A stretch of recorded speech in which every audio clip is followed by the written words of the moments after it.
Hello and welcome to episode 22 of Stuckey's Travels. Today we're bringing you to Singapore. So make sure you have your hepatitis A, B, and typhoid shots and your passport, and you're ready to go. So some of the souvenirs that we got in Singapore were, of course, the standard magnet. Very nice. And we always try to bring back a little bit of the currency. This is kind of neat because it has a see-through clear section here and here. There were lots of other cool souvenirs as well, but this was toward the end of our trip, and I'd already packed my bags completely full. Really cool postcards, though, that we were able to send home. A lot of really beautiful sights to capture on those postcards, and more of the same type of souvenirs that we saw in other spots in Southeast Asia. So here you can see Singapore is at the very bottom of Malaysia, the mainland Malaysia. They actually still speak Malay.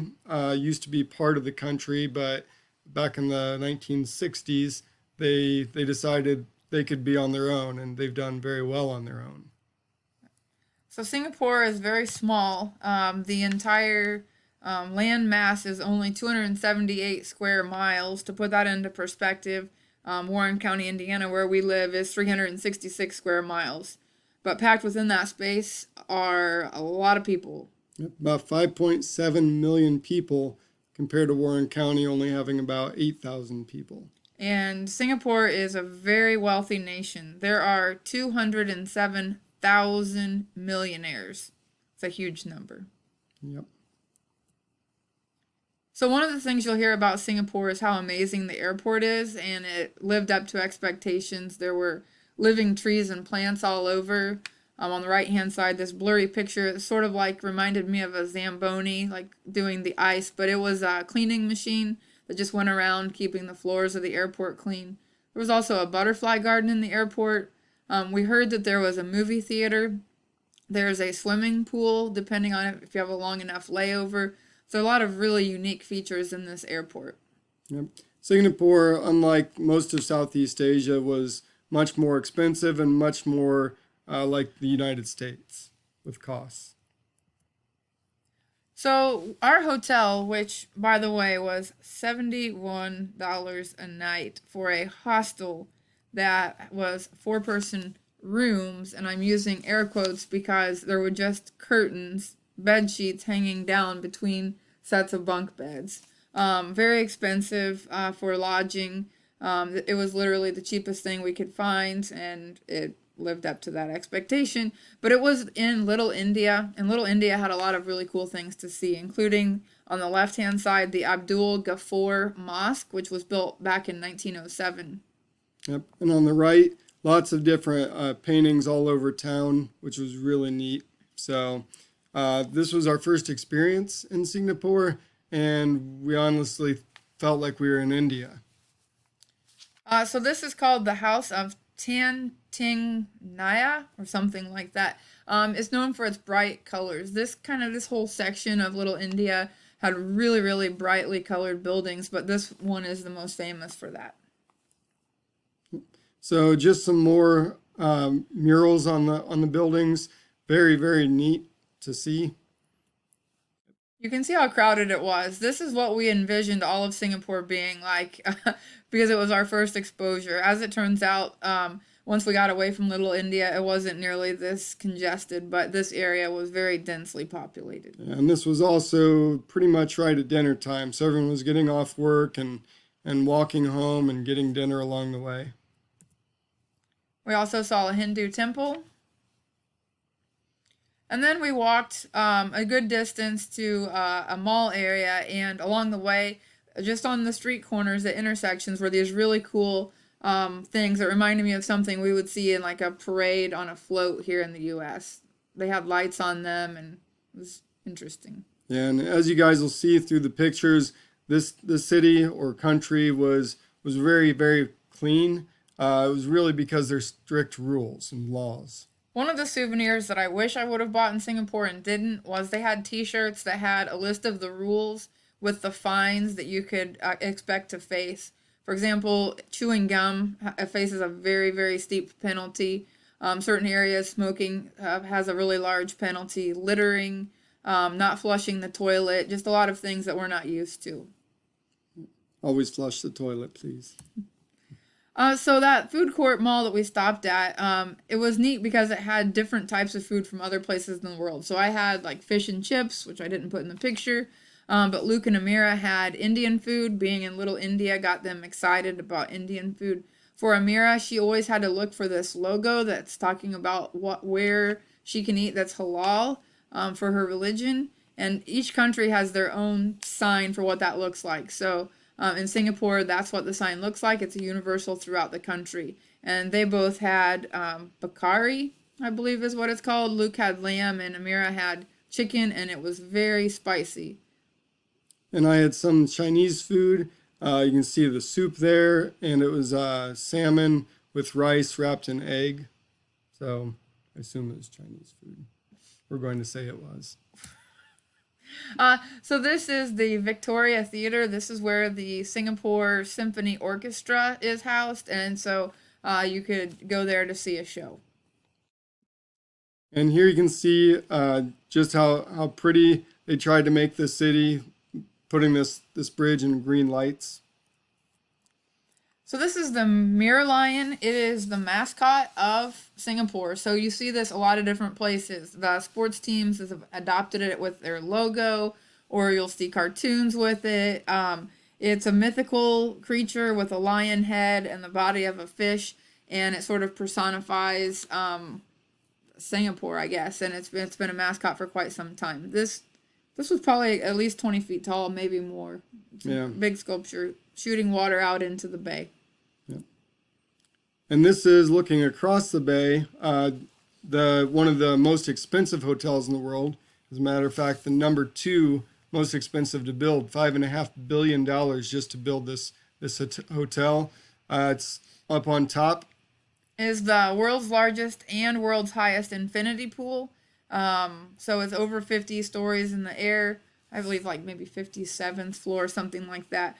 You have to be staying at the hotel in order to be able to use the pool. It's called Marina Bay Sands. You might have seen this hotel pictured in the movie Crazy Rich Asians. It's where they did a lot of the filming.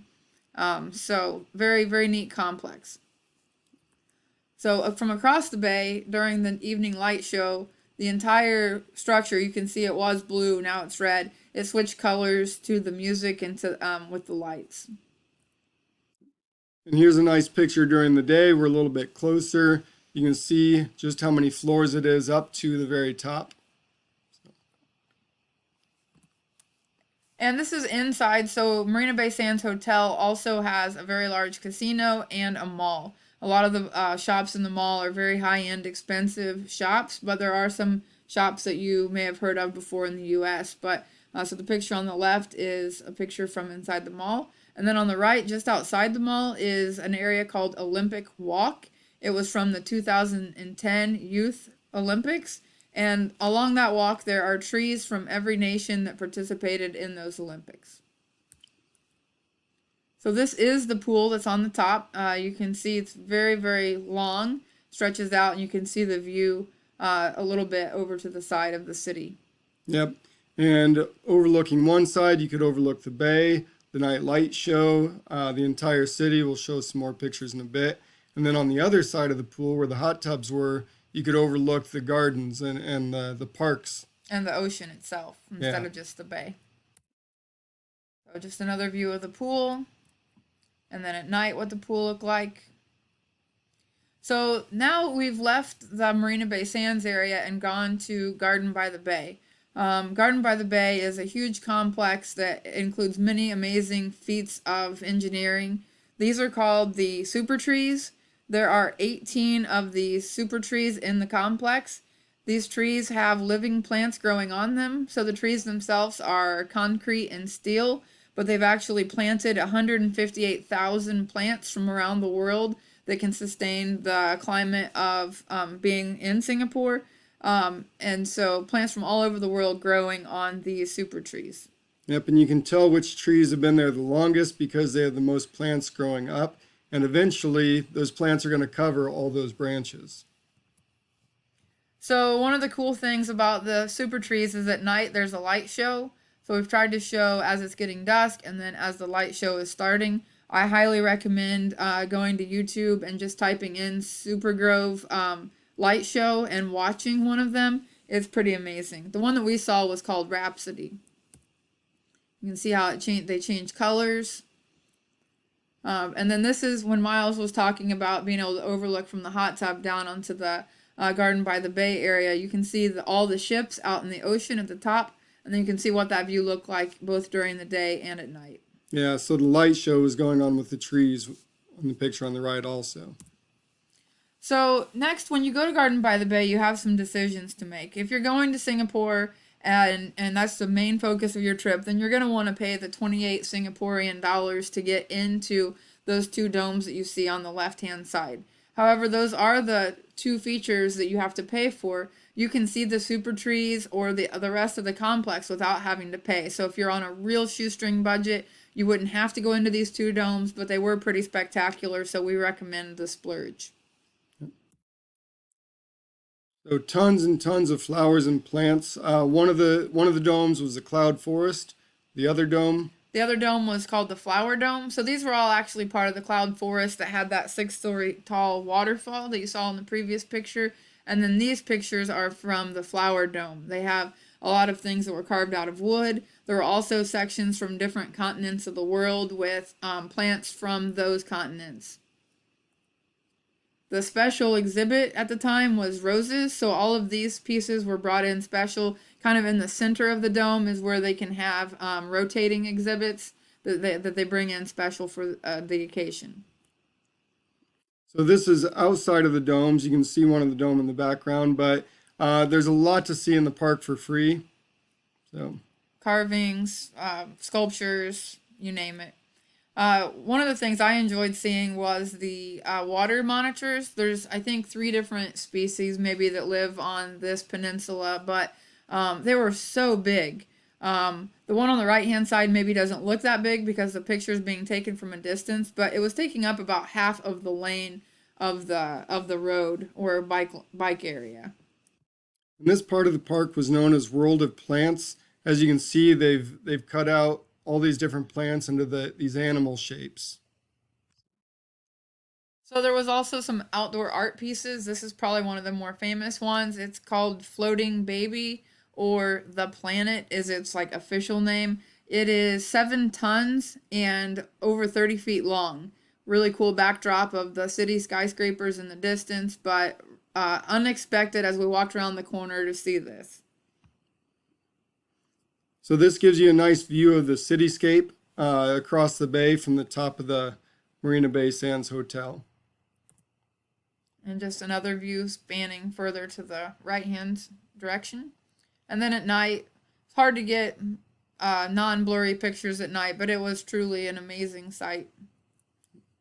So an island that belongs to Singapore is called Sentosa, and you can walk across the boardwalk right now for free to get over there. At the end of 2020, the price will change to $1, but it's a very cheap way to get across there comparative to, there's a gondola, kind of like cable car that goes across, but it's quite expensive. You would do that as part of an experience, though, to say that you took the cable car across. I think it's around $30, maybe even a little bit more, depending on which route you take and different things like that. But really, really cool over there. As the Resort World complex was the 3rd most expensive hotel in the world. So there were also walkways that went down to the beach. You can see another Mere Lion, Sentosa's own Mere Lion. And then so we walked all the way down to the beach, and along the way we saw some of the little eggs that had been painted by different groups of people, kind of like what we have here in the U.S. with different things each year. So at night, this is a light show from up on top of the pool. And you see very bright, lots of different colors. Just different angles of the light show. There was holographic. Again, I recommend watching this light show on YouTube. Type in Marina Bay Sands light show. It'll give you a lot better idea. And then we also got to see Chinatown in Singapore. Saw a Chinese temple. Amazing foods.